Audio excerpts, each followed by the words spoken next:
computadora.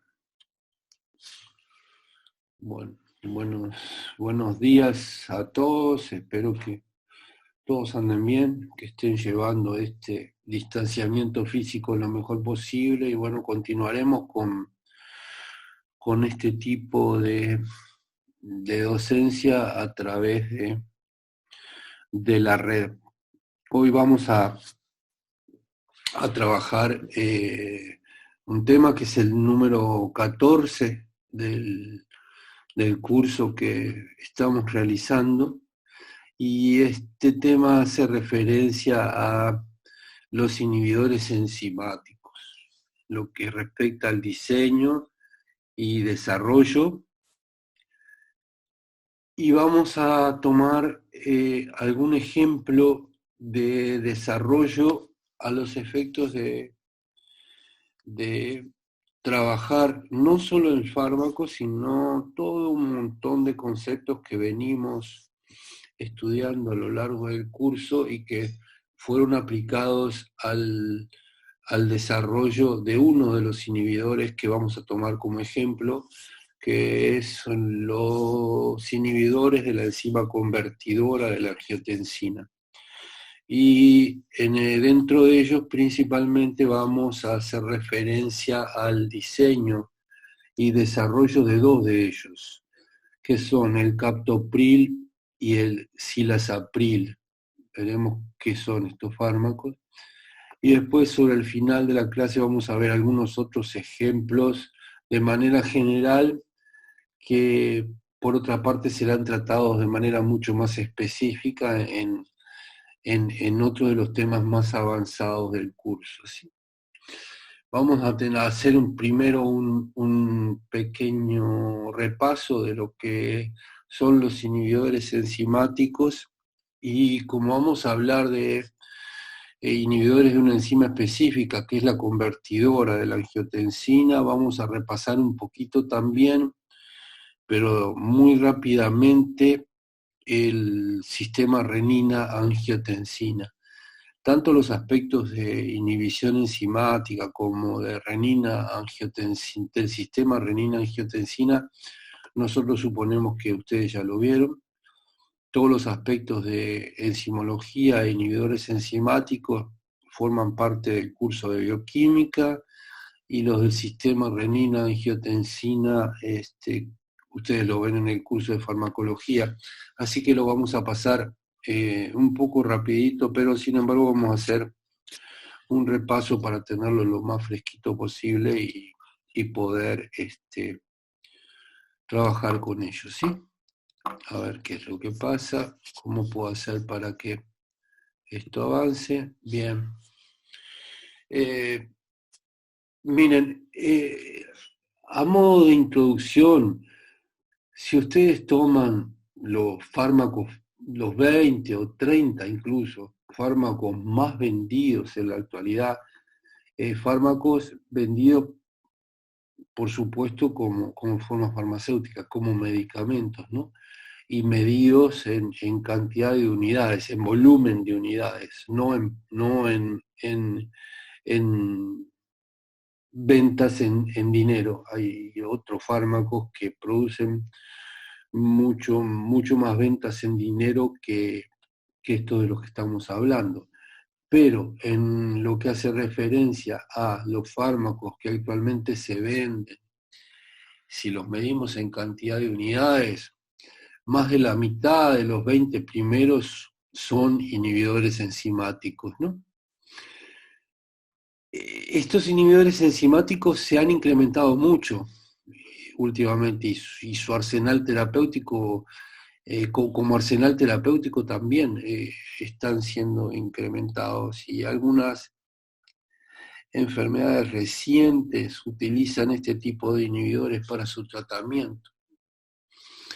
Pero al mismo tiempo son moléculas muy relevantes en investigación, porque nos pueden permitir a nosotros lograr algunos avances interesantes en el campo de las transformaciones enzimáticas, estudios metabólicos, mecanismos moleculares de determinadas enfermedades, etc.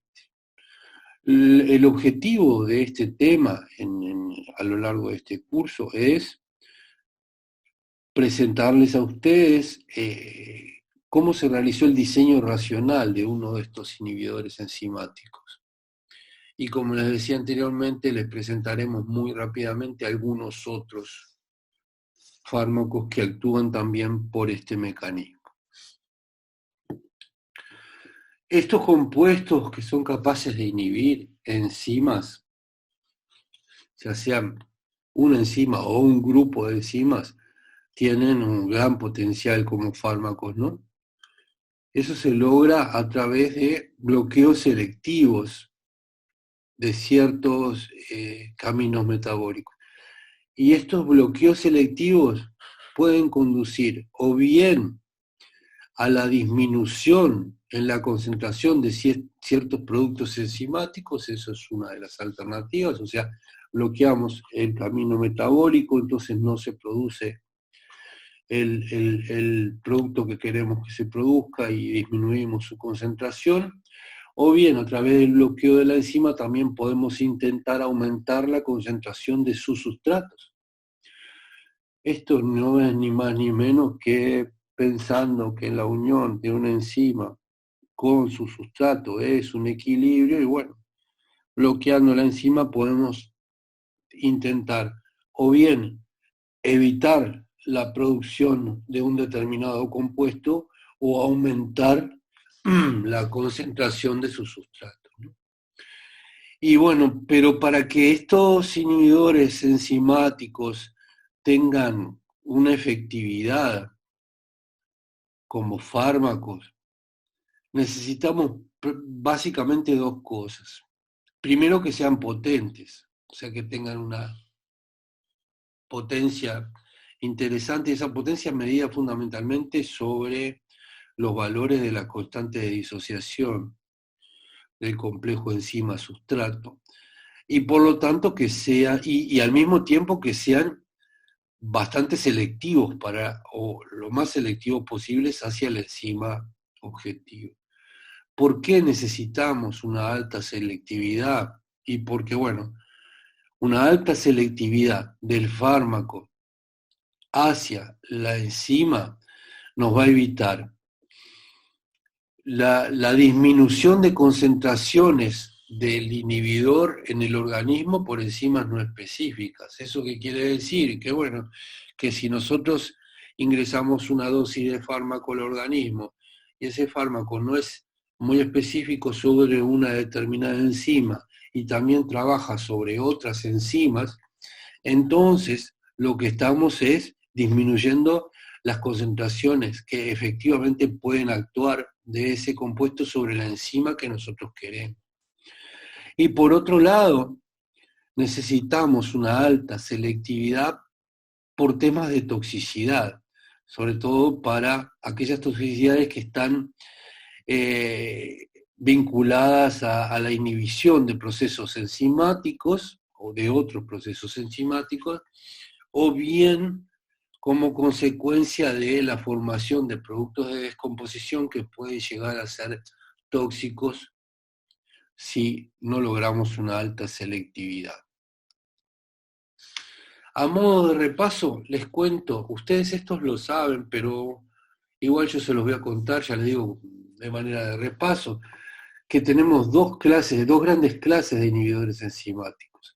Aquellos inhibidores enzimáticos que nosotros llamamos farmacodinámicos, que son los que en general se utilizan para el tratamiento de enfermedades o síntomas que son causados porque se altera una determinada reacción enzimática que habitualmente se produce en un organismo sano.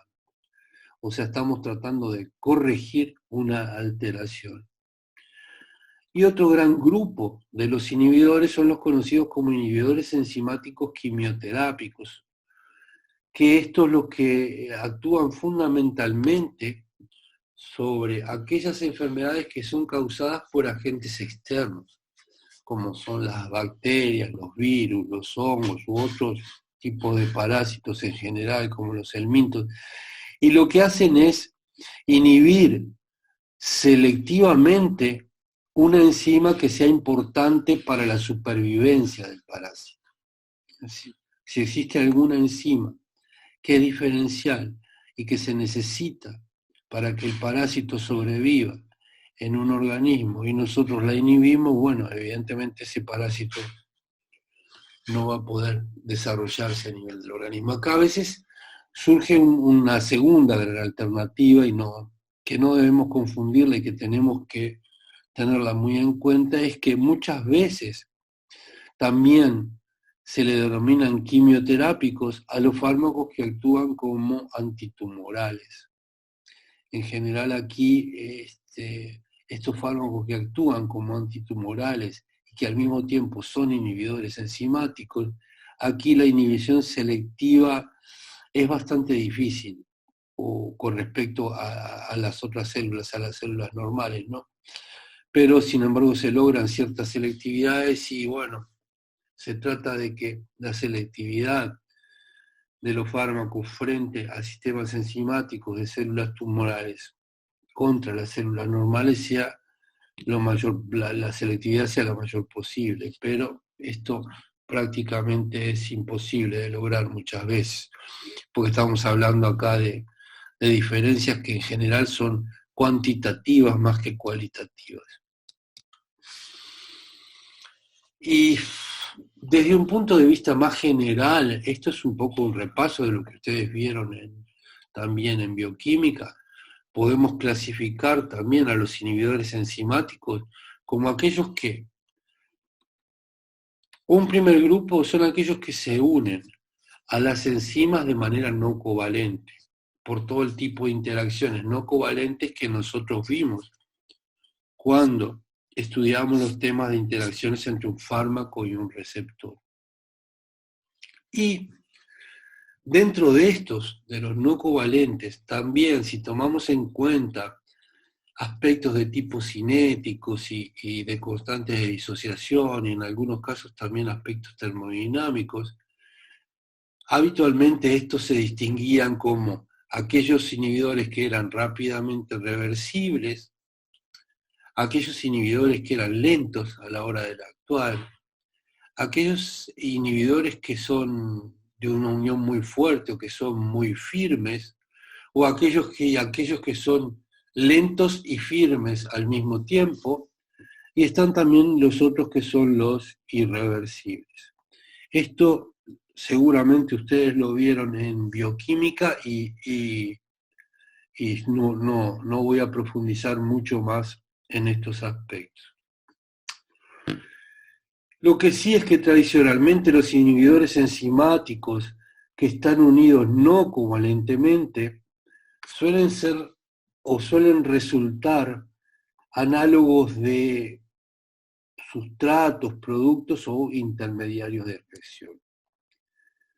Pero lo que está claro también es que al mismo tiempo, cambios que son graduales, ya sea empíricos o racionales, de la estructura de estos análogos, son los que se han utilizado para incrementar su actividad biológica o mejorar alguna de sus propiedades físico-químicas de interés. ¿Está claro esto? ¿Sí? O sea, tradicionalmente, entonces, los inhibidores enzimáticos unidos no covalentemente resultan ser análogos de sustratos o productos o intermedios de reacción. Y al mismo tiempo, sus cambios graduales fueron logrados para incrementar su actividad biológica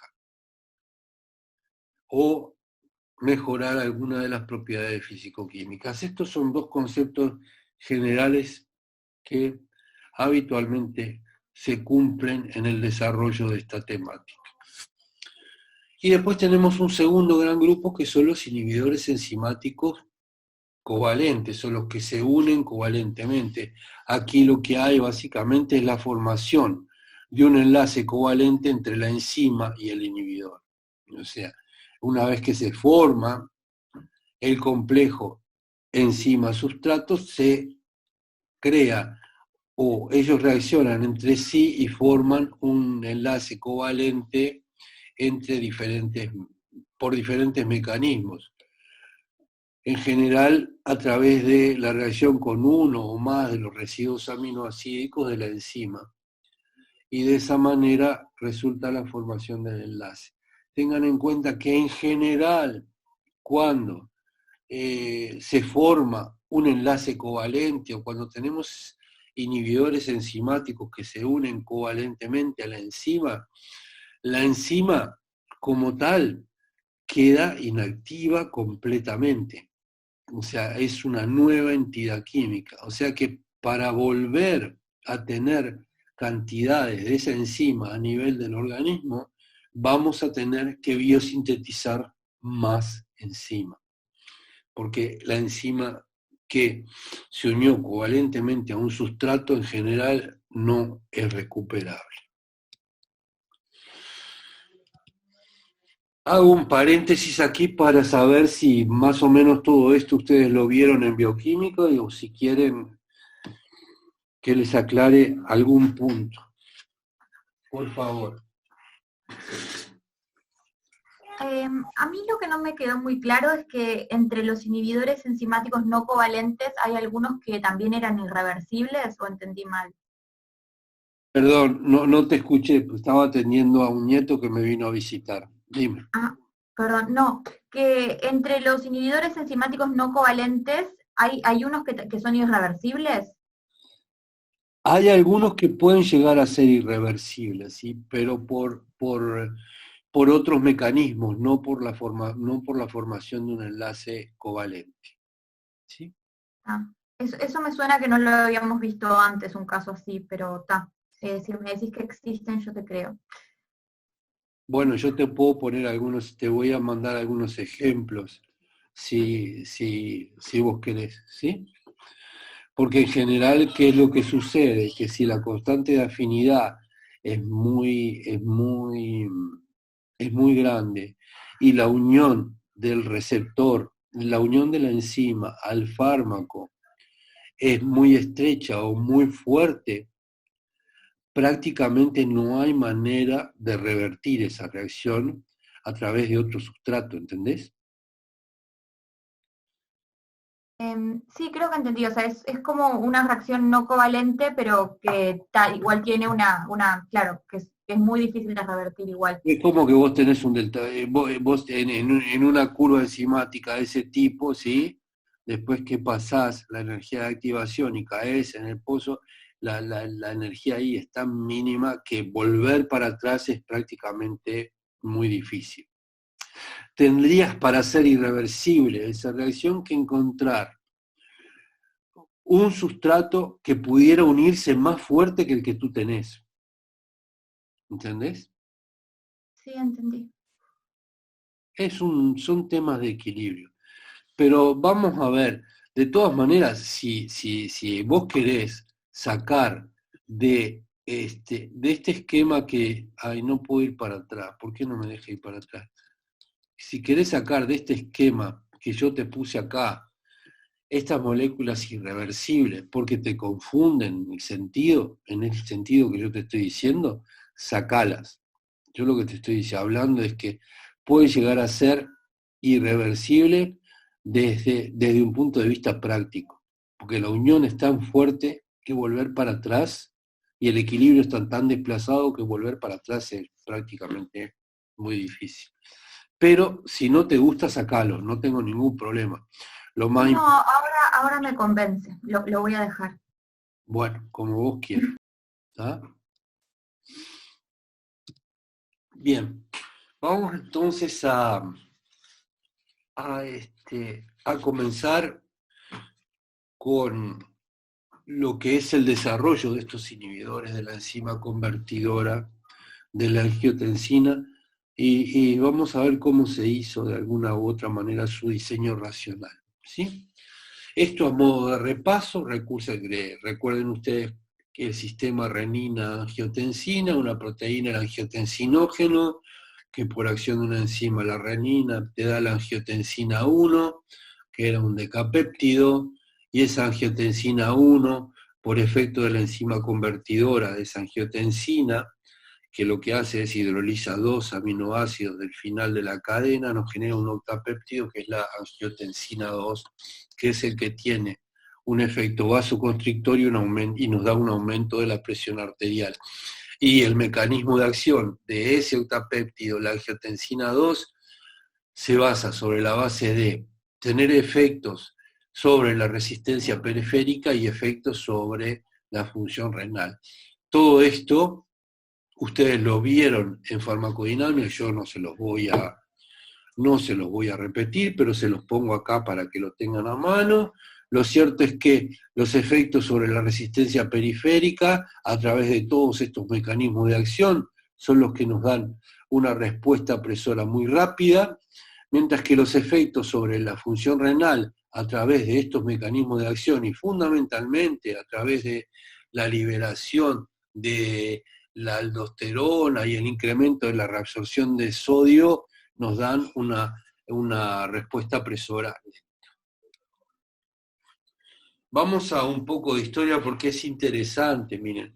El desarrollo de estos inhibidores de la enzima convertidora de la angiotensina comenzó básicamente con el conocimiento de que ciertos venenos de serpientes de origen brasilera, este es el nombre fundamentalmente de la serpiente con la que trabajaron, contenían determinados polipéptidos que no eran tóxicos y que eran capaces de disminuir la presión arterial, y se vio que esa disminución de la presión arterial era consecuencia de la inhibición de la enzima convertidora de la angiotensina.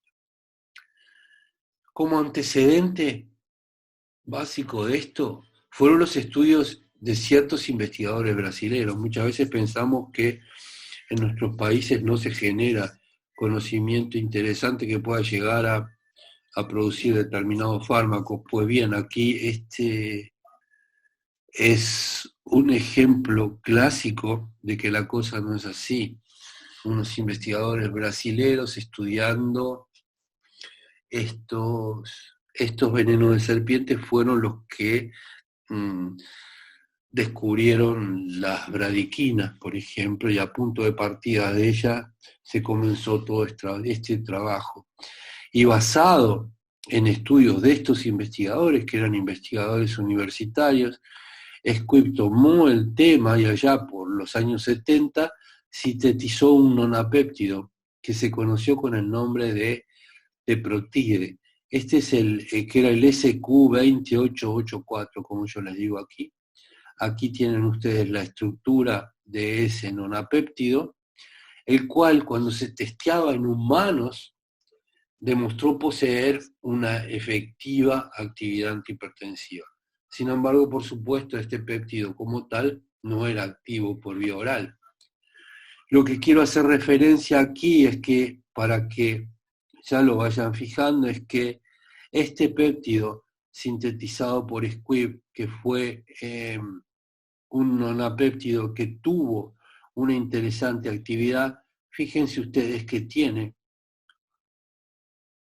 como dos de sus aminoácidos terminales, dos prolinas, prolina y prolina, ahí lo tienen. Eso que les quede en su cabecita porque lo vamos a necesitar más adelante. Miren, hace poquito yo me crucé con este review, que es un poco un review de los componentes hipotensivos de los venenos de serpiente, que si bien tal vez no esté del todo completo, pero es muy interesante y muy rápido de leer, y sobre todo hay un montón de referencias ahí citadas que son interesantes que ustedes las tomen. Ahí están incluso referenciados los trabajos originales de los investigadores brasileños que dieron origen a su desarrollo, etcétera, etcétera. Además, bueno, es un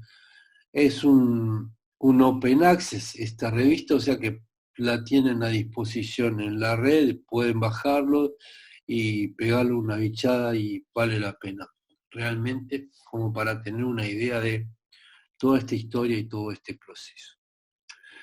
Lo cierto es que la principal conclusión que se fue sacando a partir de los primeros estudios de relación estructura-actividad de los péptidos, tantos aislados de los venenos de serpiente como otros que fueron sintéticos, o como otros sintéticos y que fueron activos como inhibidores de la enzima convertidora de la angiotensina, se pudieron sacar de sí conclusiones que demostraban algunas características estructurales esenciales que eran necesarias para que los mismos fueran activos.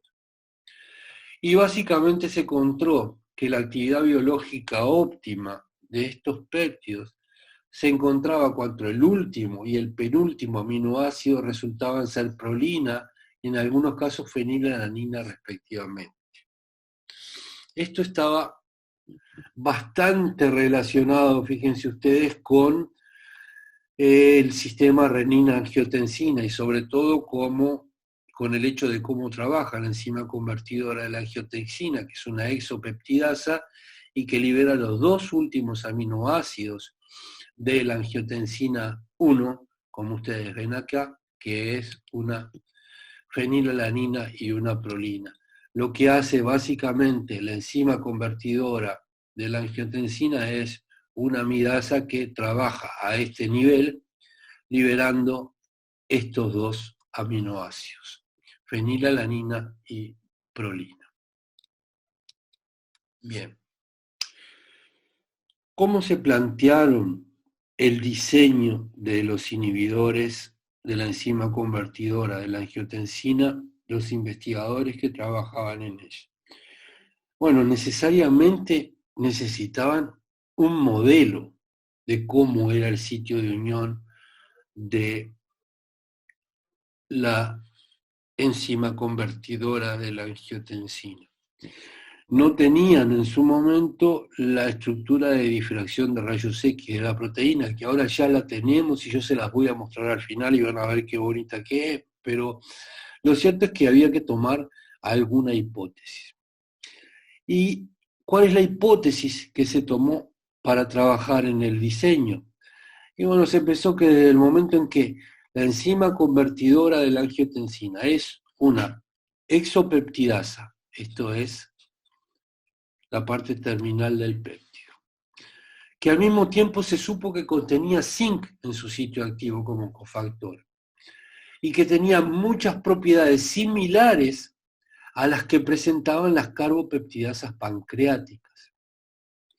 De ahí se postuló o se trabajó con una hipótesis en el sentido de que, bueno, tal vez el sitio activo de la enzima convertidora de la angiotensina tendría un mecanismo similar o sería muy similar al de las carbopeptidasas pancreáticas. Y entonces se seleccionó como un modelo de estudio para el diseño de estos inhibidores una carbopeptidasa que se llamó carbopeptidasa A, que fue una enzima aislada del páncreas de bovino y cuya estructura en ese momento estaba muy bien establecida y se conocía. Este es el diagrama del modelo del sitio activo de la carbopeptidasa, que básicamente se sabía que tenía un zinc como cofactor, que se postulaba que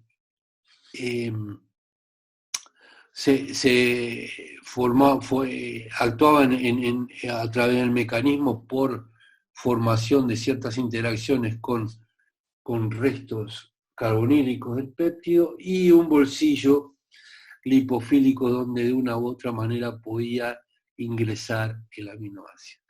Es así que entonces se pensó que un inhibidor de la enzima convertidora de la angiotensina debía de tener un carboxilato terminal, que es una carbopeptidasa, algún resto en la cadena unido a ese carboxilato terminal que interaccionara con algún sitio en la enzima, con el sitio activo de la enzima convertidora, y por otro lado la necesidad de que existieran algunos grupos que coordinaran con el zinc.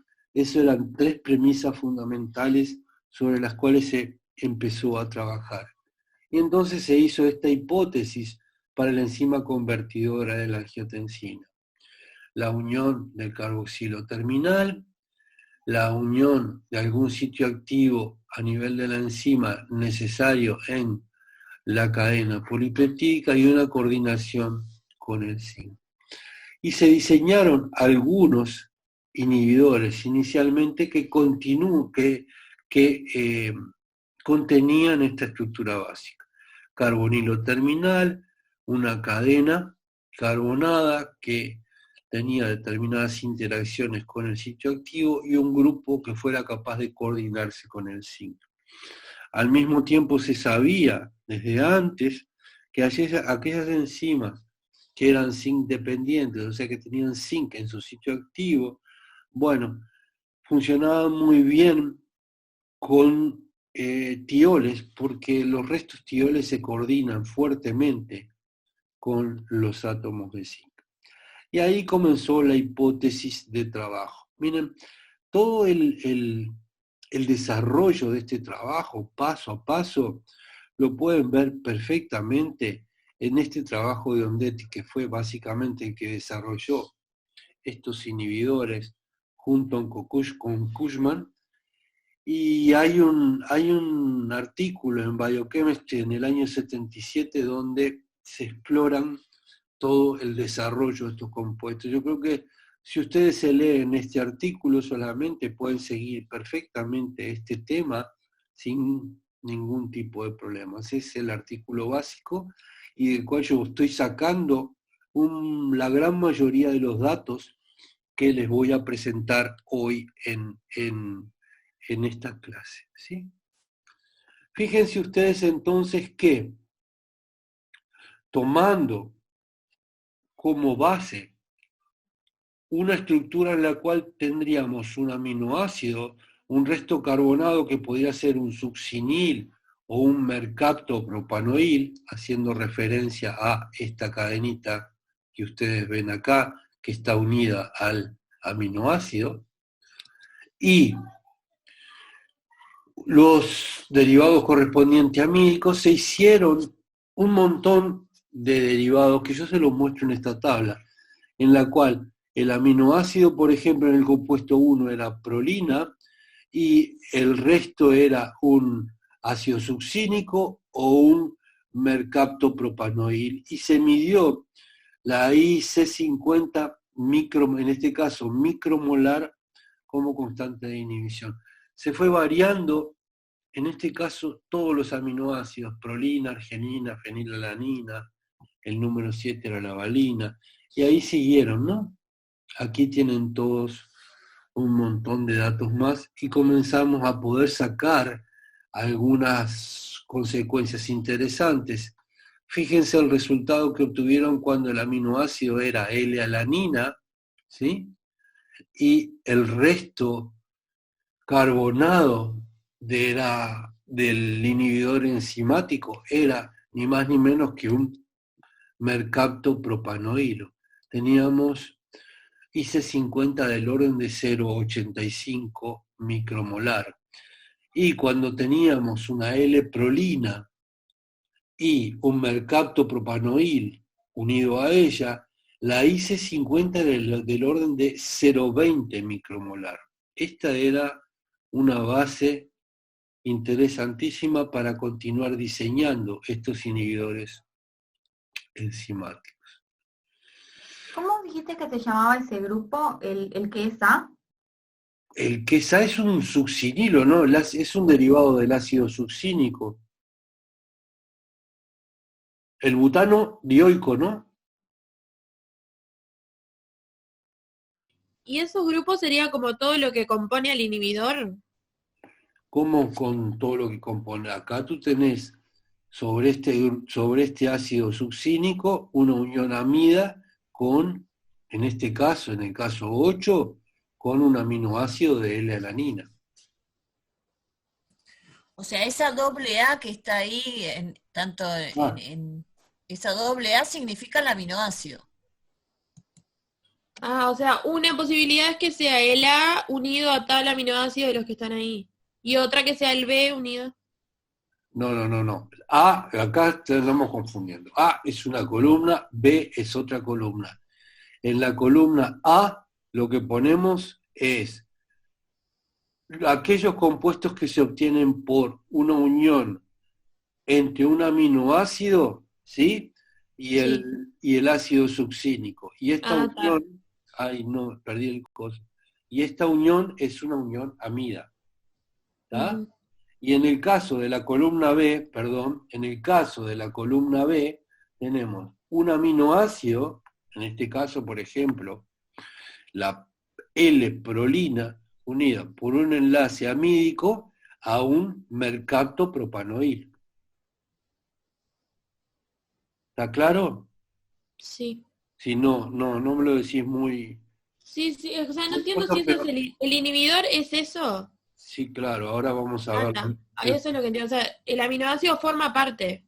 Sí, por supuesto. Está, ahora sí, ahora sí. Sí, Ahora sí es sí.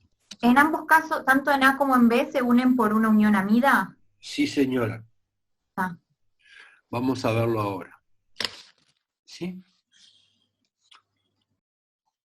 Lo que está claro es que si la succinilprolina está unido al sitio activo de la enzima convertidora de la angiotensina y pensamos en el modelo que hemos hipotetizado, que era este, debía de alguna manera existir una distancia ideal entre estos dos centros, entre el centro del ácido carboxílico terminal y el centro que coordinaba el zinc. Y entonces se empezó a trabajar en esta dirección, de lograr, de manera de ver cuál era la longitud óptima entre esos dos grupos para tener la mejor actividad. Y al mismo tiempo de que eso no interfiera con la unión de la amida y del grupo carboxilo, es la prolina, a sus respectivos lugares de unión en el sitio activo.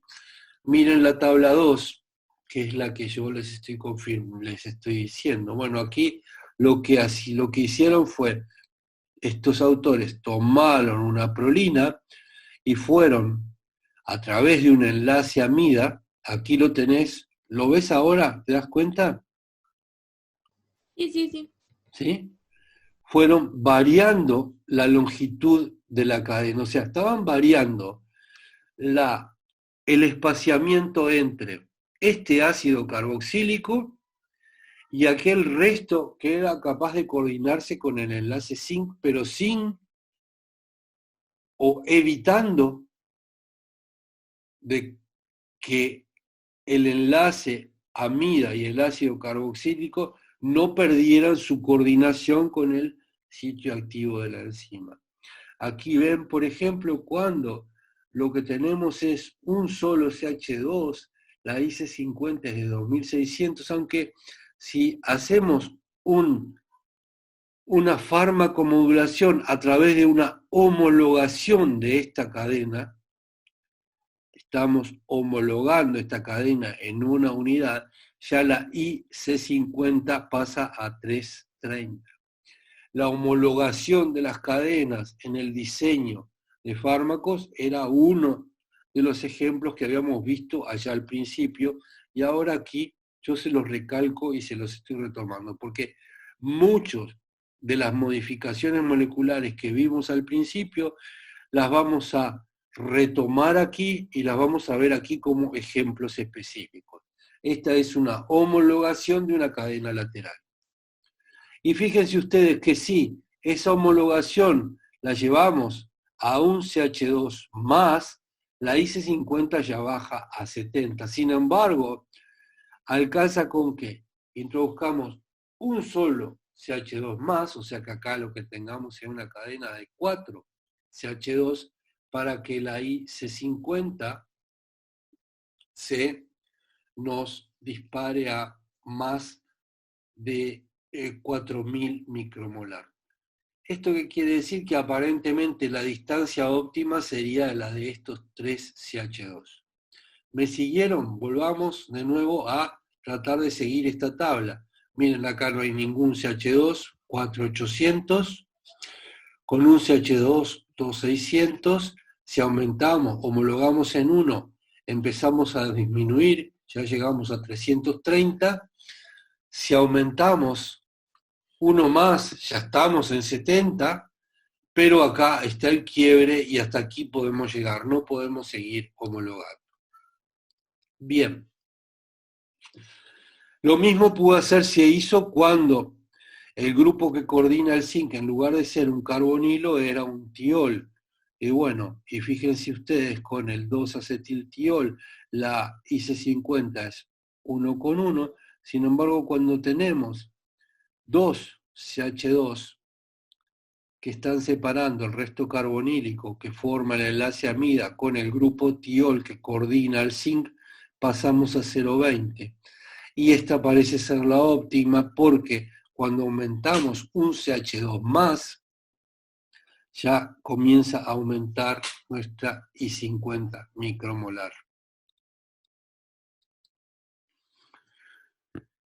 ¿Hasta dónde estamos llegando?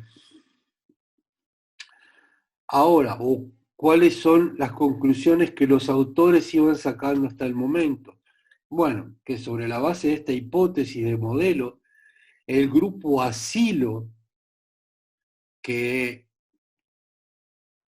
está formando parte de esta estructura, no solo se une al ion zinc a través de su grupo carboxilo libre, sino también ocupa la misma posición que el penúltimo aminoácido del sustrato peptídico. ¿Recuerdan cómo era esto, no? ¿Cómo trabajaba aquí? Evidentemente aquí había una distancia, ¿no?, entre el penúltimo aminoácido del enlace peptídico y la prolina. Bueno, evidentemente esa cadena también estaría ocupando estas posiciones. De ahí el largo de la cadena. Y bueno, no podíamos interferir con la unión de la amida y el grupo carboxilo de la prolina a sus respectivos lugares en el sitio activo. De ahí que tenemos una distancia óptima. Y esto lo confirmaron con un conjunto de resultados. Espera, una pregunta, hay algo que no entendí. Sí. La distancia óptima igual era diferente cuando usabas el tiol que cuando usabas el, Sí. el carboxilo. Sí, claro. Porque Ah. eso depende de la... Porque no te olvides que ahí, como yo te decía, tenés dos cosas. Por un lado, los aspectos de coordinación con el zinc, no es lo mismo la coordinación del carbono carbonílico o el tiol con el zinc a los efectos de entrar en la esfera de coordinación del zinc o de interaccionar con el zinc. Y por otro lado, no te olvides que no podemos nosotros modificar las formas de coordinación que tiene el carboxilo terminal y la amida de la prolina en el sitio activo de la enzima. Estos compuestos evidentemente van a tener una determinada conformación espacial que tiene que cubrir todas estas cosas. Y bueno, en el caso de un carbono carboxílico tenemos un largo de cadena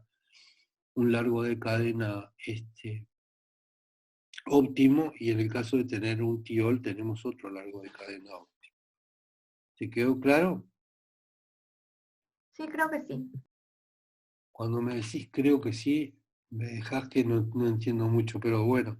O sea, como que o sea, si es un tiol o si es un carboxilo se coordinan diferente, entonces las distancias son diferentes. No se coordinan diferente.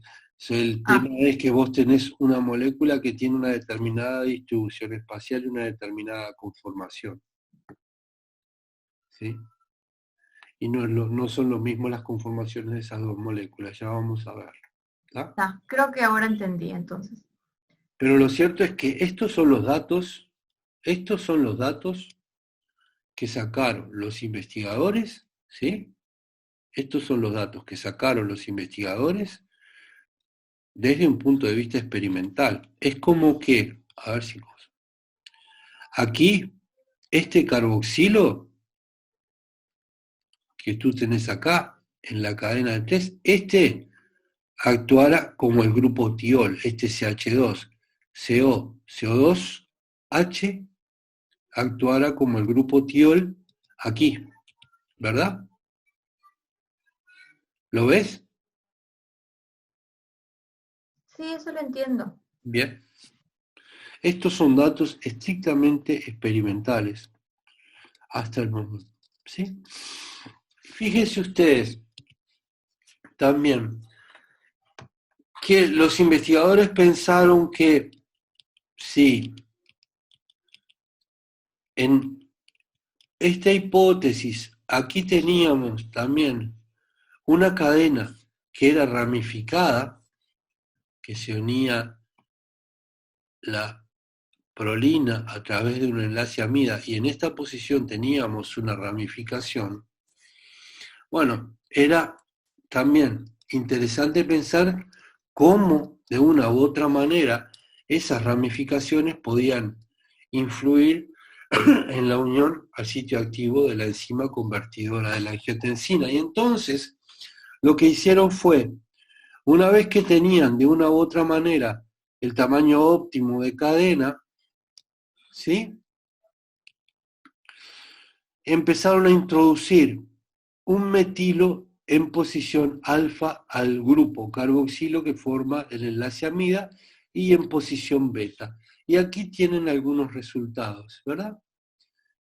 Fíjense ustedes con este metilo, con esta configuración absoluta en posición alfa al enlace amida, nos da una I50 de 22. Cuando lo ponemos en posición beta y con esta configuración absoluta, ya nos vamos a 610. Sin embargo, con el caso de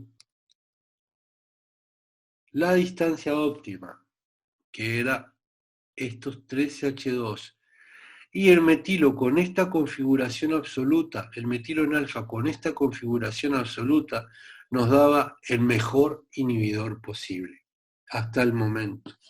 Los otros, estos, bueno, estas eran mezclas racémicas y este otro se nos iba ya a 950. Seguíamos entonces teniendo datos, porque bueno, ahora teníamos un buen inhibidor si utilizábamos prolina, enlace amida, una cadena carbonada de 13H2 que sostiene el resto carboxílico en esta posición y al mismo tiempo un metilo con esta configuración absoluta en posición alfa al resto amida. Y ahí teníamos un buen inhibidor. Para el caso de los tioles se hizo lo mismo. Y fíjense ustedes cuando tenemos derivados de mercapto alcanoid, ¿no? Con 12H2 y un metilo con esta configuración absoluta en posición alfa, fíjense la I50 que llegaron nuestros investigadores a nivel micromolar. 0.023. Esto era un taponazo. Esto era un taponazo y lo que dio lugar básicamente a continuar trabajando con esta y ver qué pasaba si nosotros, era otros experimentos que faltaban, bloqueábamos de alguna manera o no dejábamos el ácido carboxílico de la prolina libre. Bueno, ahí lo que pasaba era que perdíamos actividad. Eso estaba bastante cantado porque era una carboxipeptidasa que necesitaba este carboxilo libre. Pero fíjense que esta estructura tiene 0,20 y C50, mientras que si hacemos un éster terbutílico u otros ésteres ya, la IC50 se nos iba. Aquí tienen otros ejemplos de otros ésteres para el caso de que utilizáramos el tiol, también se nos íbamos, y ni que hablar si al tiol lo metilábamos. El metiltiol evidentemente perdía casi por completo la actividad, o sea que el tiol libre era necesario para coordinarse con el centro activo del zinc. Aquí tienen ustedes otros ejemplos que utilizaron los autores cuando lo que hicieron fue sustituir el resto de prolina. Ahí también las actividades encontradas no fueron para nada buenas. Es así que se empezó a acotar la situación y resulta que esta estructura tiene una constante de inhibición de la enzima convertidora de la angiotensina a nivel micromolar de 1,7 por 10 a la menos 3. Esto es un excelente inhibidor enzimático. Y aquí tienen ustedes entonces todas las características y cómo se derivaron cada una de estas características. Un resto prolina, en el cual el ácido carboxílico terminal y la amida deben tener una conformación que se acomode muy bien al sitio activo de la enzima, una cadena ramificada que nos ejemplificó de alguna manera, fue diseñada sobre la base de pensar que en la enzima convertidora de la angiotensina, del angiotensinógeno a la angiotensina, esa cadena estaba ramificada, recuerdan, por una fenilalanina, y un grupo tiol que era el capaz, a una distancia óptima, de coordinarse con el grupo zinc, con el átomo de zinc. Recuerden entonces que acá hubo algo que con lo que los investigadores tuvieron suerte, que fue hipotetizar que la enzima convertidora de la angiotensina como carbopeptidasa debía de ser muy similar a una carbopeptidasa pancreática, porque esa fue la hipótesis de partida. Y que esa carbopeptidasa pancreática, la carbopeptidasa A, se conocía y era posible aislarla del páncreas de determinados bovinos, de forma tal de tenerla para poder hacer los ensayos biológicos correspondientes. Fíjense ustedes esto. ¿Recuerdan esta molécula cuál era? Yo les pedí que se la quedaran en la cabeza, le dije... Es la de los investigadores brasileños, ¿no? Bueno, los de Squibb que trabajaron sobre el tetroprodide, o sintetizaron el tetroprodide, sí. Fíjense ustedes que esa que había sido muy activa en su momento, pero no era activa por vía oral, porque era evidentemente un péptido, tenía una constante de inhibición de 0,10. Sin embargo, estas moléculas, diseñadas de esa manera, tenían una constante de inhibición de 0,80 en algunos casos, y ni más ni menos que en otros, como en el caso del captopril, que es esta molécula, una constante de inhibición mucho menor. Y este es el primer inhibidor de la enzima convertidora de la angiotensina que de una u otra manera se introdujo como fármaco, que fue el captopril. Que, nuevamente, repito, si ustedes ven esta estructura, ahora pueden saber cómo se diseñó racionalmente y por qué tiene un resto de L-prolina con un centro estereogénico S, porque es el mismo que el derivado del aminoácido natural, y un ácido beta mercapto isobutírico. Y el isobutírico se propuso sobre la base de introducir una ramificación en esta cadena lateral como consecuencia de asimilarlo al sitio o de poderlo acoplar mejor al sitio activo de la enzima convertida en la angiotensina, y que al mismo tiempo la configuración absoluta de este metilo era clave también a la hora de unirse al sitio activo de la enzima, y que la configuración R de este centro quiral era la que no servía. Es así que se diseñó el captopril, que es un ejemplo de un fármaco de diseño que al mismo tiempo tiene dos centros estereogénicos. Y bien, si nosotros tenemos que sintetizar este compuesto, vamos a tener que sintetizar dos centros estereogénicos. Uno de ellos lo podemos traer básicamente del aminoácido natural. El tema es cómo hicieron los investigadores para construir exactamente este estereoisómero con la configuración absoluta de este carbono en posición R. Y miren, esto se puede hacer por dos caminos.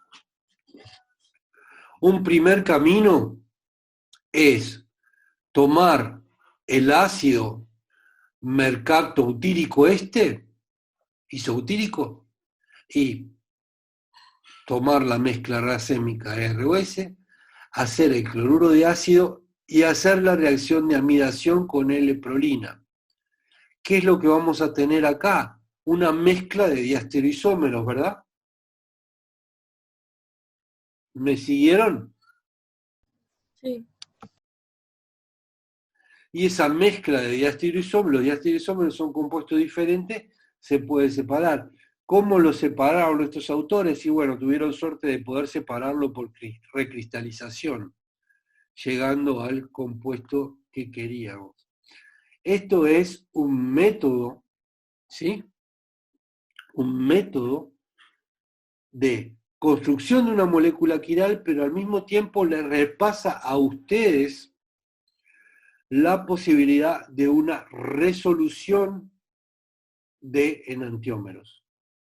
¿Qué enantiómeros podrían pensar ustedes que están resolviendo? El cloruro de ácido del tiol isobutírico, que en su mezcla R y S lo tratan con un compuesto quiral, hacen una amida, y esa amida queda como una mezcla diasteromérica que pueda separarse. ¿Quedó claro esto? Sí, quedó claro. Bien. La otra posibilidad era resolver a nivel del ácido y hacer el cloruro de ácido quiral, y este cloruro de ácido ya es quiral, trabajar, hacer la reacción de aminación con la L-prolina, y ya teníamos básicamente el captopril. Lo único que nos quedaba ahora, a partir de aquí, era desacetilar el tiol para generar el compuesto que queríamos, que era el captopril. ¿Tienen dudas de esto?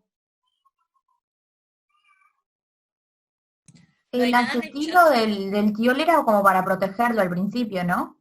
A ver, tengo un lío acá con los nietos. Este es el tema de dar las clases en la casa. Me vinieron a visitar los nietos. Les pido un segundo nomás, los dejo con Laurita y ya vengo. Laurita, ¿les contestás estas dudas, por favor?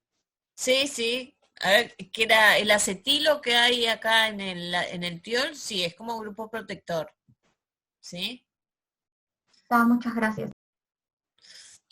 ¿Se acuerdan que el azufre, el tiol, es un buen nucleófilo, verdad? Si yo lo dejo libre, me puede interferir como reacción secundaria, podría estar atacando a otra molécula de cloruro de ácido. ¿Me siguieron ahí? Sí, yo te seguí. Sí, sí. Bien, bárbaro. ¿Alguna otra duda?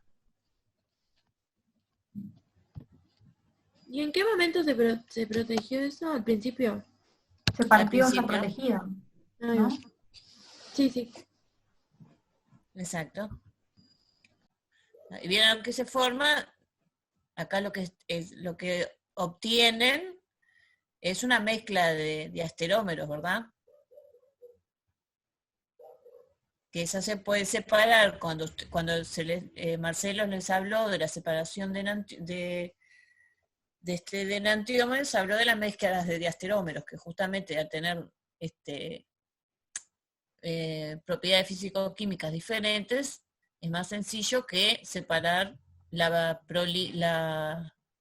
los enantiómeros. Entonces, en este caso, cuando ya tienen la mezcla de diasterómeros, con una recristalización, ya logran tener uno de los diasterómeros puros.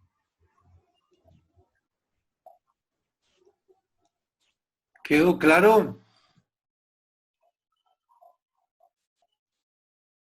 Sí, quedó. Sí. Bien.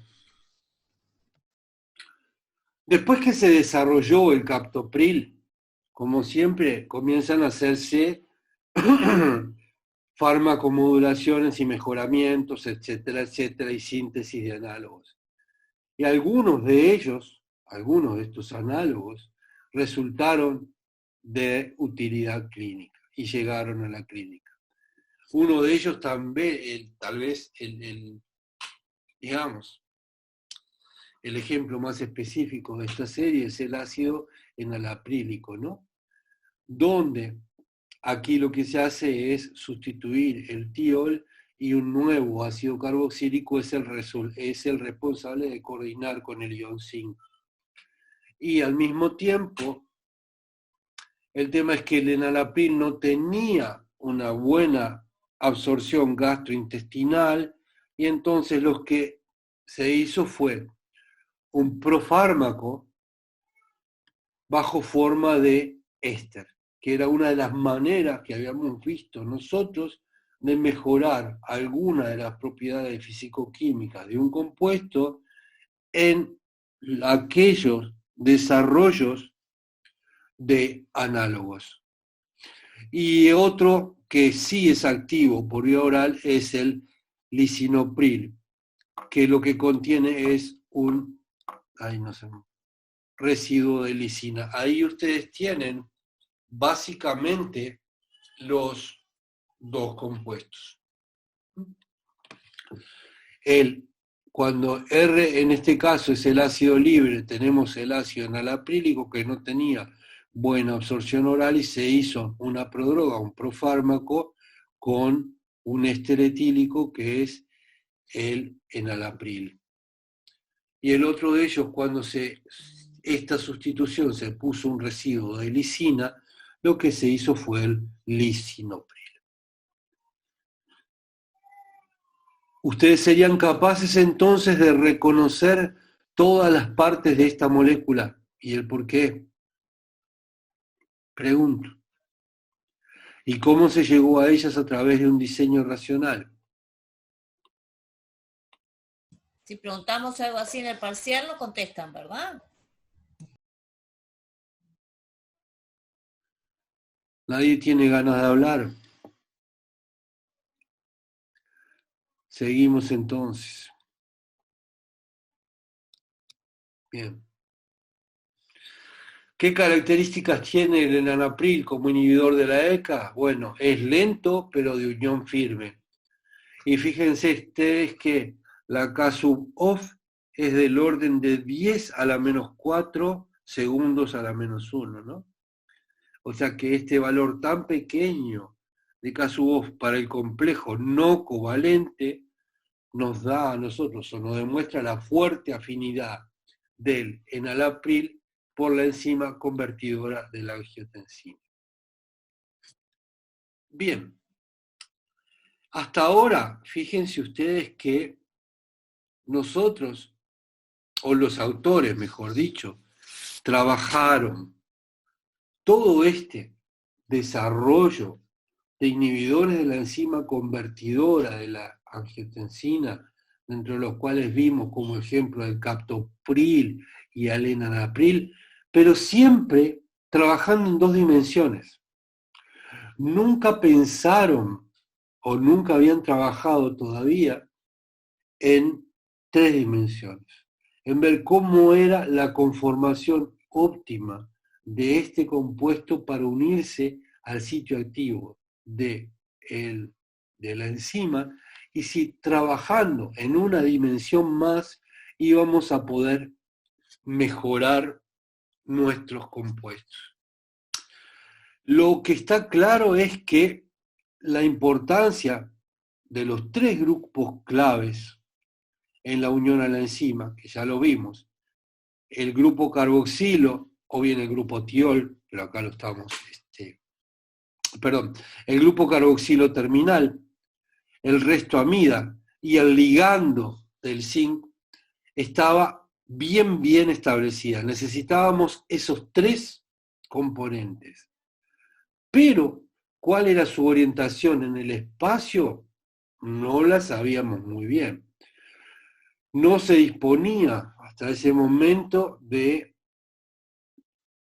un análisis de cristalografía de rayos, de la foto de la enzima, que ahora sí ya la tenemos y si puedo al final se las voy a mostrar.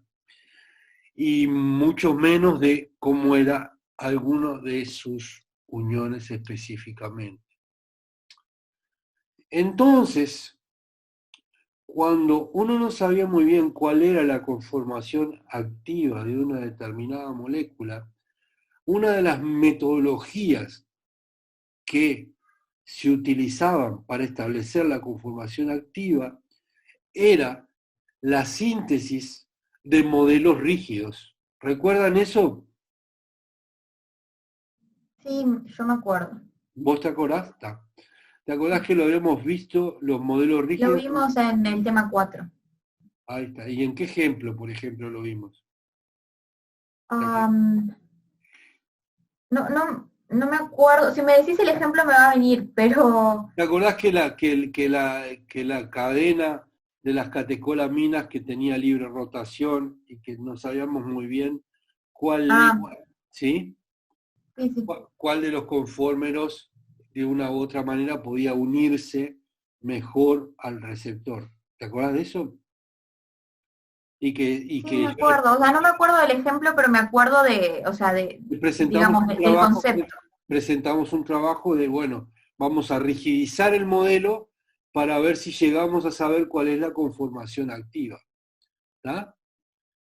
Entonces, lo que estaba claro era acá que teníamos las 3 subunidades, los 3 grupos, y teníamos que ver cómo le poníamos a ese grupo una restricción conformacional para saber cuál era de alguna u otra manera la conformación activa. Lo primero que se dijo fue, o lo primero que se pensó fue que, bueno, si en este inhibidor que era el captopril, aquí nosotros teníamos una libre rotación, podíamos tener 2 posibilidades. O bien, una configuración trans o conformación trans entre el resto carboxílico y este metilo de la cadena lateral, o ellos podrían orientarse de manera cis, como es el caso.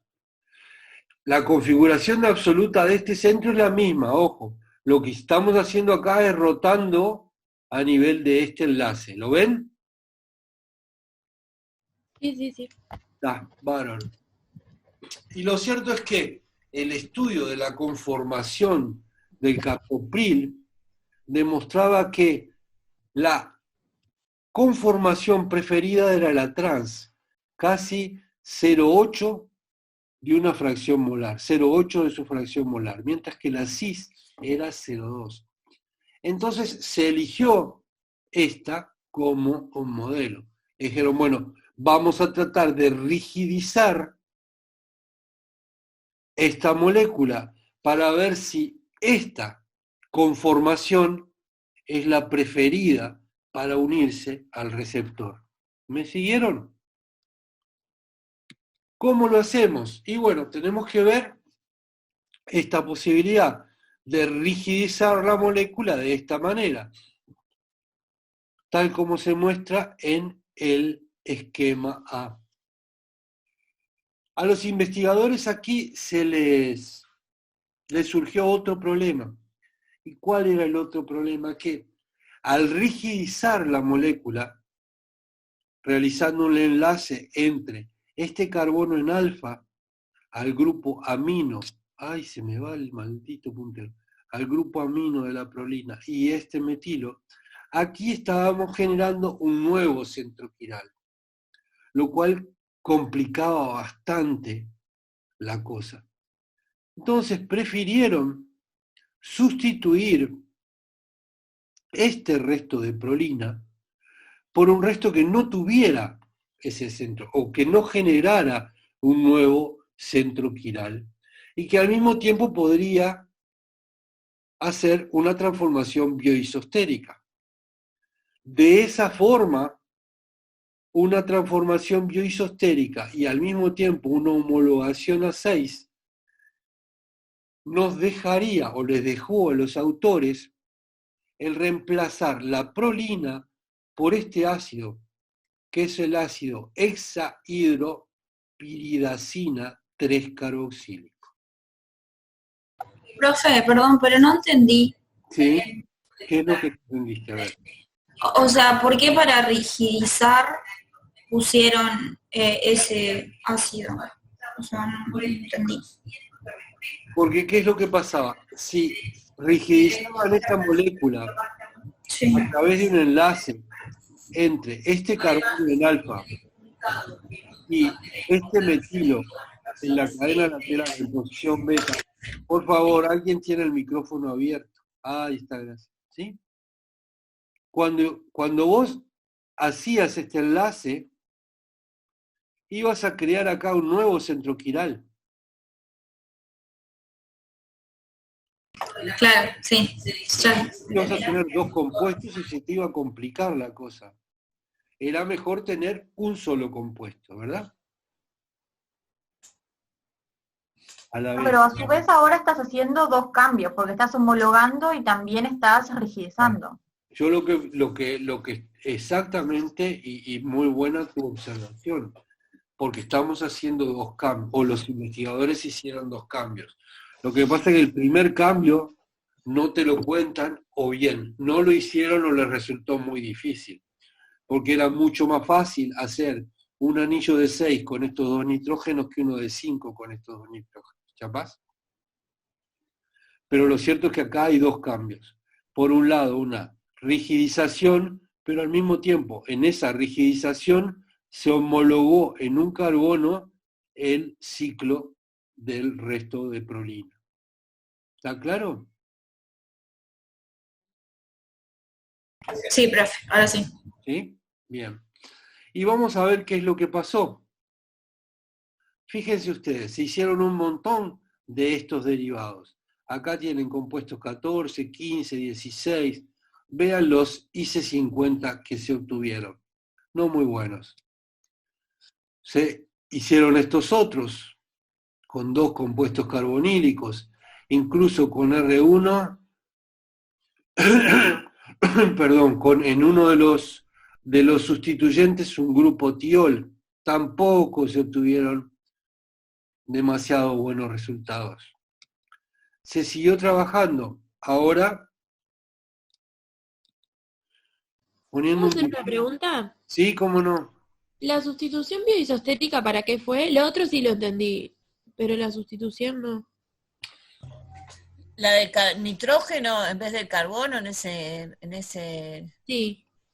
Eso es para no agregar otra variable más, porque si ponían un carbono, como tenías enantiómeros en esa posición. Ah, sigue siendo por lo del carbono quiral. ¿Ah? Sí. Gracias. ¿Está claro? Bien, seguimos. Entonces,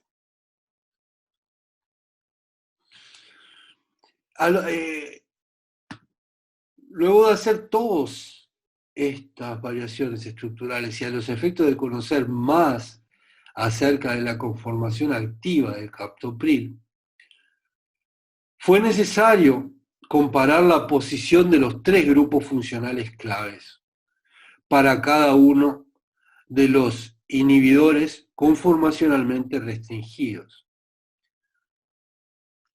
Y ahí, ¿qué es lo que pasó? Fíjense ustedes, esta otra variable. Hasta ahora habíamos visto la variable de rigidización para mantener una conformación o trans entre estos dos grupos. Pero fíjense ustedes además que nosotros tenemos libre rotación entre estos dos enlaces. Entonces, ¿cómo fue posible o cómo podemos nosotros hipotetizar cuál es la conformación activa del enantiómero trans a través de estos dos enlaces? Y si bien, a pesar de que los compuestos 20 y 21 resultaron, vamos a repasar los 20 y 21, que son estos dos, ¿verdad? A pesar de que estos dos resultaron ser inhibidores enzimáticos razonablemente potentes, son menos potentes que el captopril. Esto nos indicaba que los tres grupos claves para la unión a la enzima no estaban fijados en la orientación óptima en 20 y 21. Y esto es posiblemente debido a un ángulo de torsión que lo llamamos G, que no era el óptimo. Vamos a verlo aquí porque lo vamos a ver mejor. Mira, ¿qué es lo que sucedía acá? Sucedía que teníamos en anti estos dos sustituyentes, eso estaba bien, pero resultaba ser que acá podíamos llegar a tener un ángulo de torsión, el cual variaba en función de el n, o sea, del número de átomos de este segundo anillo del biciclo y al mismo tiempo del sustituyente I. Y fíjense ustedes que, haciendo estas variaciones, número de átomos del anillo y sustituyente I, ya sea hidrógeno o oxígeno, el ángulo de torsión este que yo les estoy marcando aquí y que lo llaman psi, variaba notablemente. Podía pasar de casi 250 a 140. Y evidentemente este ángulo de torsión era el que iba a determinar la conformación óptima de los tres centros que nosotros considerábamos imprescindibles para la actividad óptica del compuesto. O sea, teníamos básicamente, resumiendo, una hipótesis sobre el centro activo de la enzima. Para llegar al captopril se trabajó en 2 dimensiones y se llegó a un inhibidor. Pero luego fue necesario pasar a 3 dimensiones para saber cuál era la conformación óptima que nos ponía los 3 grupos necesarios para la actividad biológica en la conformación adecuada. Se hizo un estudio de rigidización y sobre la base del estudio de rigidización se encontró que existían determinados derivados que mejoraban mucho esa actividad, pero al mismo tiempo tenían diferentes variaciones de actividad o tenían diferentes actividades. Y esa variación en la actividad podía ser debida a este ángulo de torsión. Y entonces en el modelo de 3 dimensiones había que optimizar este ángulo de torsión. Y evidentemente el ángulo de torsión optimizado, que lo ven ustedes en el compuesto 24 y en el 28, el 24 es el que tiene este sustituyente, nada, tiene 2 hidrógenos, y en el 28 tenemos un oxígeno. En ambos casos, la mejor actividad se da cuando ese ángulo de torsión está en el orden de los 165 grados. Y eso se da cuando tenemos un valor de n de 2.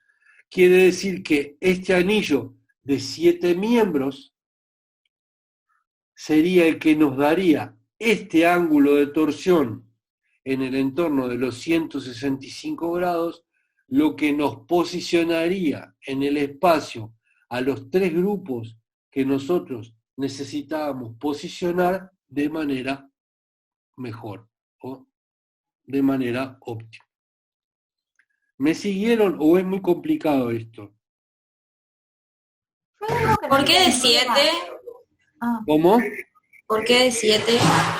¿Por qué de 7? Porque este ángulo de torsión, que es el ángulo que me determina la torsión entre este amino y este oxígeno, depende del tamaño del anillo. Fíjate, si pones 0 tenés de 5, si pones 1 tenés de 6, si pones 2 tenés de 7, si pones 3 tenés de 8. Y si vos medís la actividad biológica, ves que en el anillo de 7 miembros es donde tenés la mejor actividad biológica. Un IC50 de 1,6 para el compuesto 24 y un IC50 de 4 para el compuesto 28. Si no había cachado que los N como que me iba subiendo el anillo, que era 5, 6, 7 y 8. Eso no había entendido. Ya entendí ahora. Y con el anillo de 7 tenemos un ángulo de torsión de 165 grados, que parece ser que fuera el ángulo de torsión óptimo, ¿verdad? Entonces, y eso es lo que yo les pongo ahí, ¿no? Los inhibidores más potentes de la ECA son aquellos que incorporan una lactama de 7 miembros con un ángulo de torsión, sí, de entre 164 y 166.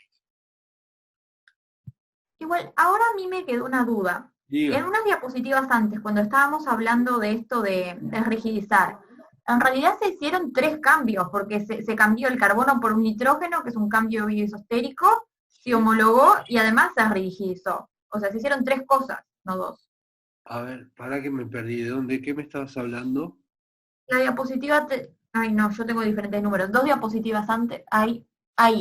Sí. Ahí se hicieron 3 cambios, no 2. ¿Por qué? A ver. Porque cambiaste, porque rigidizaste, homologaste y cambiaste el carbono por un nitrógeno. Sí. Entonces son 3 cambios, no 2. Sí, lo que pasa es que la rigidización, si la tomás como un cambio, está bien, pero en definitiva, la rigidización era el procedimiento, ¿no? Y los cambios, de lo que hablábamos de los cambios sobre el resto de prolina. Ok. O sea, si vos me decís que este compuesto B de este compuesto A se diferencian en 3 grandes aspectos que son tamaño del anillo, cambio bioisostérico y rigidización, yo te digo que sí. ¿Está? Pero lo que estábamos hablando era, fuera de la rigidización, que era un cambio que nosotros lo íbamos a hacer o hacer, ¿qué modificaciones le hicimos al resto de prolina? Y bueno, acá homologamos e hicimos una sustitución bioisostérica. Pero lo podés mirar como quieras, 2 o 3. Lo importante es darte cuenta que son cosas diferentes. ¿Está claro? Sí, ¿Hola? está claro. ¿Sí? O sea, sí, entendí. O sea, tu objetivo era rigidizar y para eso hiciste además 2 cambios más. Sí. Claro, que en realidad no sé si se hicieron específicamente o porque era una cuestión de los reactivos con los que contaban y que bueno, era más, tenían más disponibilidad de esa piperazina que algún otro reactivo, ¿no? Sí, además en el siguiente diapo también aparece un doble enlace de oxígeno. O sea, y Eso viste tampoco lo entendía. ¿Por qué aparece un doble enlace? que eso debe ser por lo de los reactivos que vos decís, ¿no? Esos son modificaciones moleculares que hicieron los autores del trabajo. Básicamente acá, para rigidizar... Perdón, un minuto.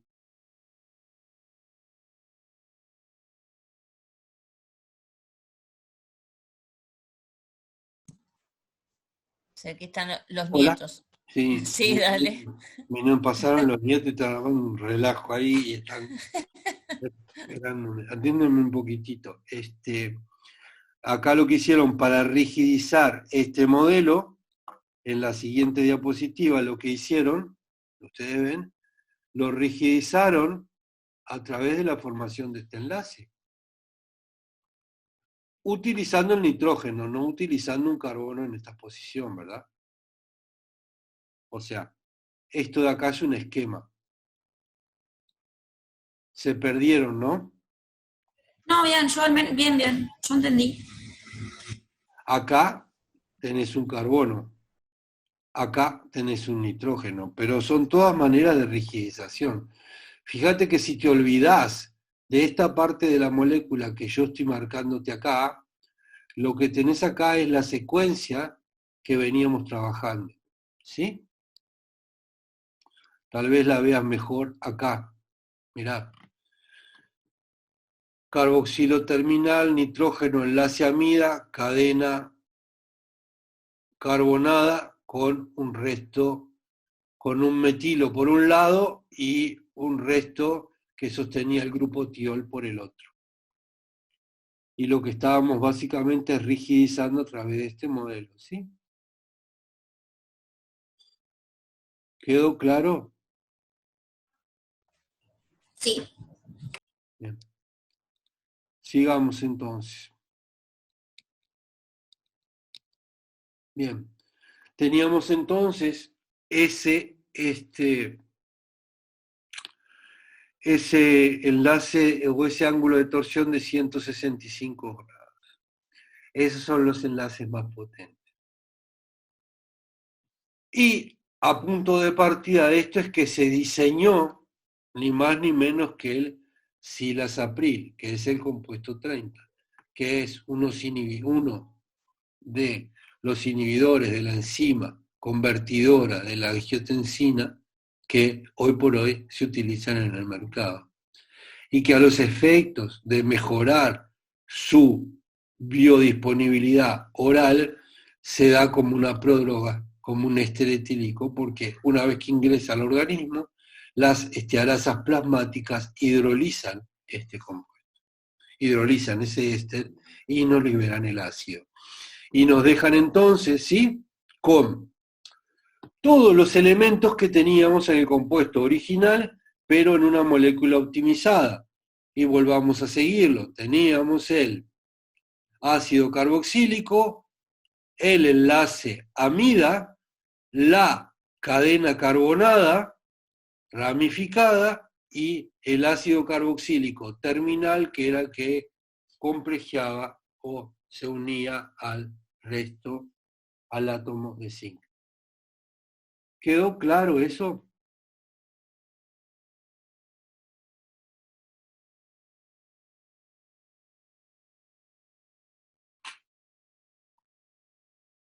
¿Puedo seguir? Sí, dale. Bueno. ¿Quién quería preguntar algo? Creo que nadie. Bien.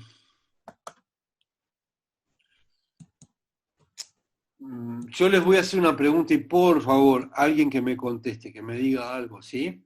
Miren, mi pregunta es la siguiente. Si yo les digo que este compuesto que está aquí, que es el silasapril, mejor dicho, el éster etílico del silasapril, ¿sí? Es un inhibidor de la enzima convertidora de la angiotensina, diseñado racionalmente. ¿Ustedes serían capaces de explicarme cómo fue este diseño y a qué responde cada una de estas partes?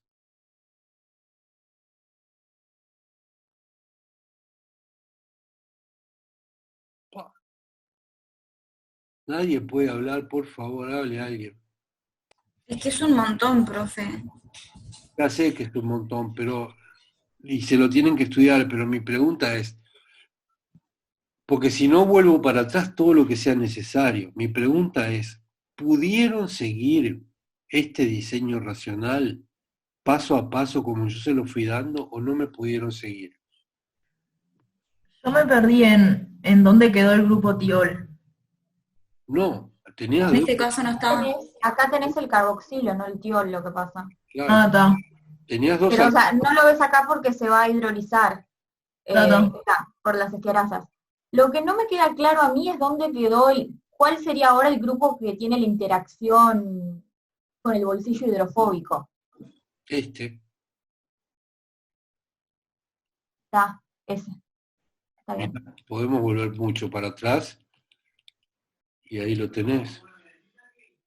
O sea, yo lo que voy tratando de hacer es ver con el modelo, digamos, Ujú. ir tratando de pensar interacción con qué cosa es cada parte.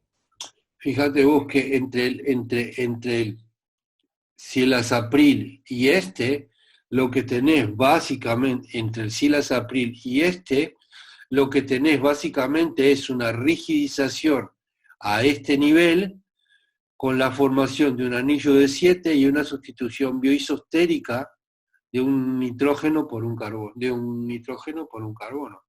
Y ahí tenés el Silas-April.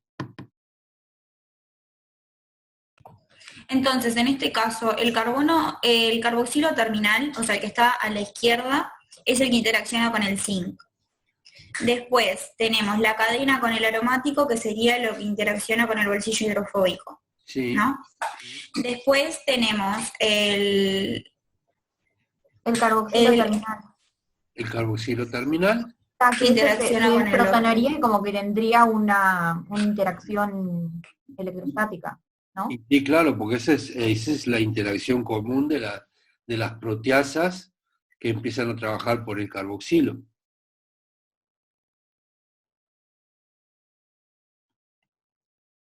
Pero no falta uno que es como un enlace de hidrógeno. Lo haría ese enlace que está ahí en el medio, ¿no? Oxígeno. Mirando el modelo. ¿Esto de acá? Sí. Sí, claro. Sí, Sí, sí. ahí va. ¿Viste? Está. Y Me a- faltaba eso.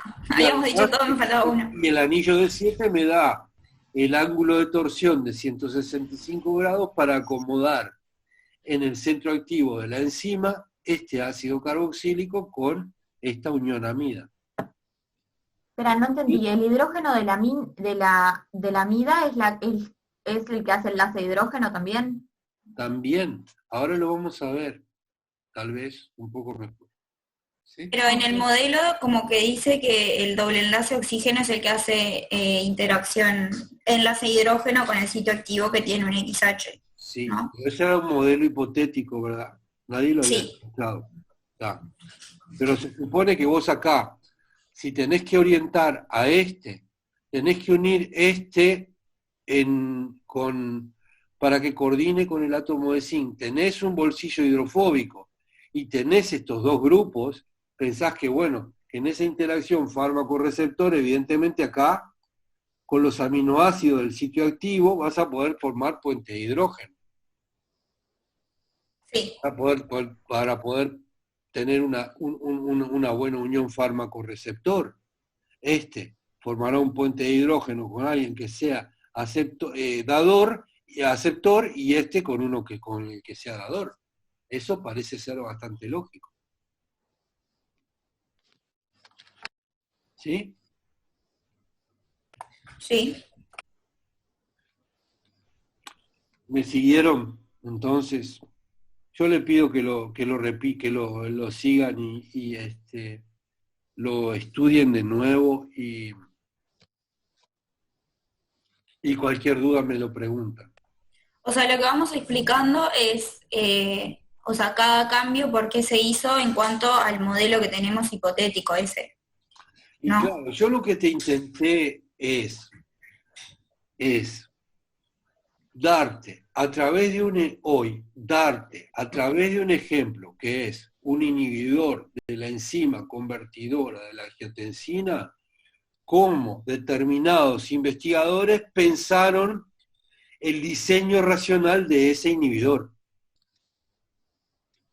Claro, pero todo este diseño en realidad se hizo con el modelo que era la carboxipeptidasa, no la enzima Sí, convertidora de angiotensina. y sí, porque era el modelo hipotético del cual se disponía en ese momento. Y era una hipótesis, podía llegar a fallar. Está.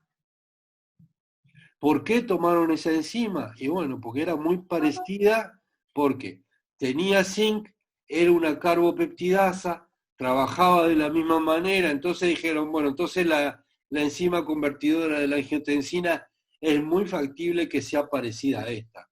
Y si es muy parecida a esta, es muy posible, al ser una carbopeptidasa, que su sitio activo sea muy parecido también. ¿Sí? Pero nosotros cuando vimos el modelo de unión de la carboxipeptidasa al receptor no tenía la interacción del enlace de hidrógeno. Eso es una hipótesis, Gurisa. Cuando cuando tú me decís de esto, A ver, una cosita nada más. Lo que sí la enzima reconoce a este tipo de fármacos es porque tenemos un enlace amida, ¿no? Porque son justamente enzimas que actúan sobre péptidos. Entonces, la amida lo que permite es el reconocimiento, ¿no?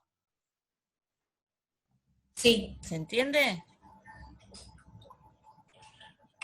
Bien, y acá en el esquema Eduardo les va a mostrar, sí, Eduardo, con el lo que yo esquema. decía es que esto es una hipótesis. Evidentemente se sabía que tenía que entrar el resto amida, que había un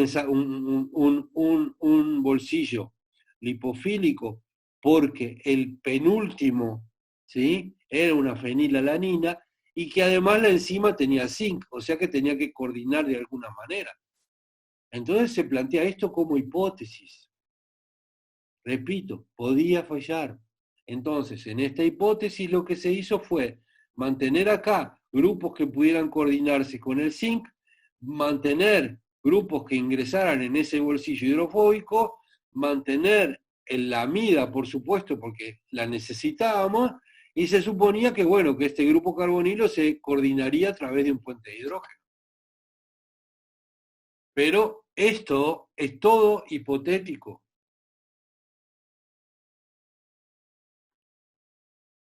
Claro, pero cuando tengamos que explicar, explicamos en base a este modelo hipotético. Sí, claro. Sí, sí. Pero mucho más que cuando tengan que explicarlo. Cuando tomen o acepten como ejemplo de un diseño racional de un determinado fármaco, acá lo que se ejemplifica es ese diseño racional sobre la base de un modelo hipotético de la enzima convertidora de la angiotensina, que se vio que era muy similar a una enzima que se conocía que era la carbopeptidasa A pancreática aislada de bovinos. ¿Está?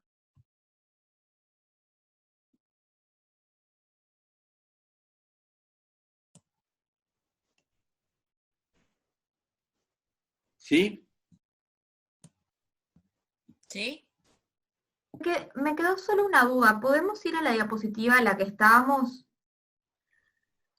En donde está el silasapril.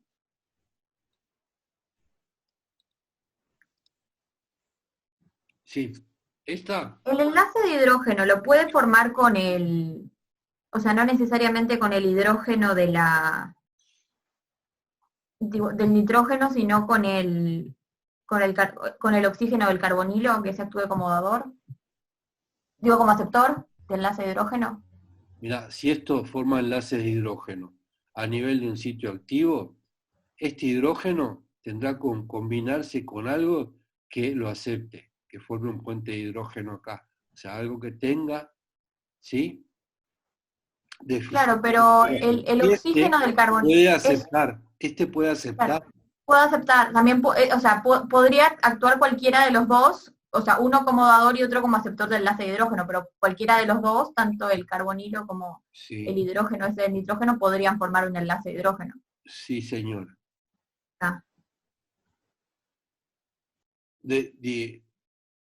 Diferentes en el sentido que te estoy diciendo, ¿no? Uno es aceptor y el otro es dador, ¿no? Está. ¿Está claro? Sí, sí. Bien. Miren, ahora vamos a ver medio rapidito algunos ejemplos clásicos de inhibidores enzimáticos irreversibles, que los vamos a ver más en profundidad, ¿sí? Con cada uno de los temas. En que, aunque ustedes no lo crean, un inhibidor clásico irreversible es la aspirina. La aspirina actúa como un inhibidor enzimático irreversible de una enzima que es ni más ni menos que la ciclooxigenasa 1 a nivel de la biosíntesis de las prostaglandinas. Esto lo vamos a ver con mucho detenimiento. Y también lo que fíjense que la unión irreversible de esto es por una reacción de acetilación. La aspirina lo que hace es transfiere un resto acetilo a el sitio activo de una enzima para la formación de un enlace covalente. Lo vamos a ver con mayor detenimiento.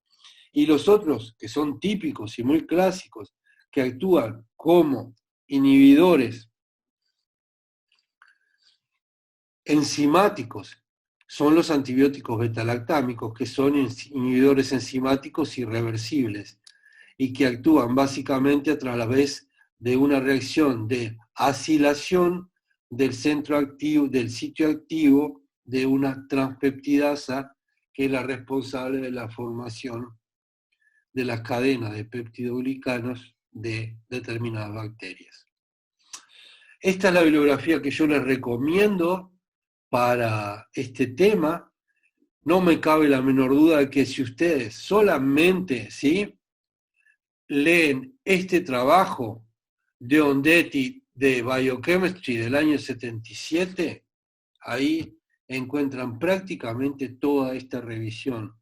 Muy poquitas cosas hay que sumarle a partir de algún otro trabajo de Ondetti, o si no, si quieren ir al diseño más específico, más explicado, este capítulo del libro de Ganelin está como muy bueno. El libro de Ganelin lo tenemos en la cátedra, ¿sí?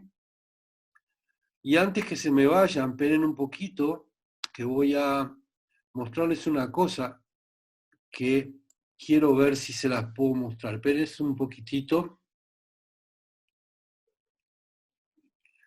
¿Qué es esto? Que creo que vale la pena. Miren. Ahí tienen. Eso es la enzima convertidora de la angiotensina. Ahora ya se conoce su estructura cristalina. Ya creo que no seguís mostrando la bibliografía.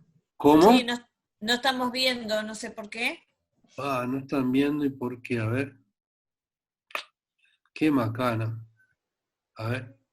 Para un poquitito. Estamos viendo el final de la presentación. A ver si... ¿Cómo puedo hacer para compartir esta pantalla? Creo que tenés que cambiar qué pantalla querés compartir o qué pestaña querés compartir. ¿Ahora? ¿Lo ven? Precioso, sí. Qué bueno. Está. Miren, esta es la enzima convertidora de la angiotensina, la difracción de rayos X, ¿ven? Aquí estas dos bolitas en naranja son cloruros que están en el sitio activo de la enzima, y los dos zinc son los que aparecen en grisecito ahí. ¿Lo ven? ¿Sí? Sí.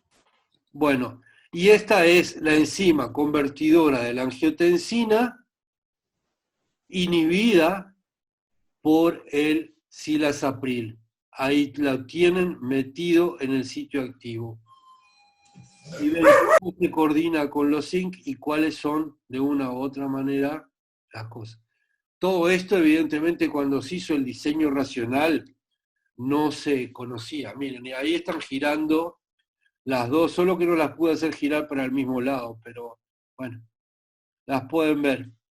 La enzima libre y la enzima bloqueada. Quiere decir que la ECA se mete acá en su sitio activo la angiotensina se mete en este sitio activo para dar la hidrólisis. Y acá lo que hacemos es estamos bloqueando ese sitio activo. ¿Está claro? ¿Sí? Sí, está claro. Bien. Entonces voy a dejar de grabar.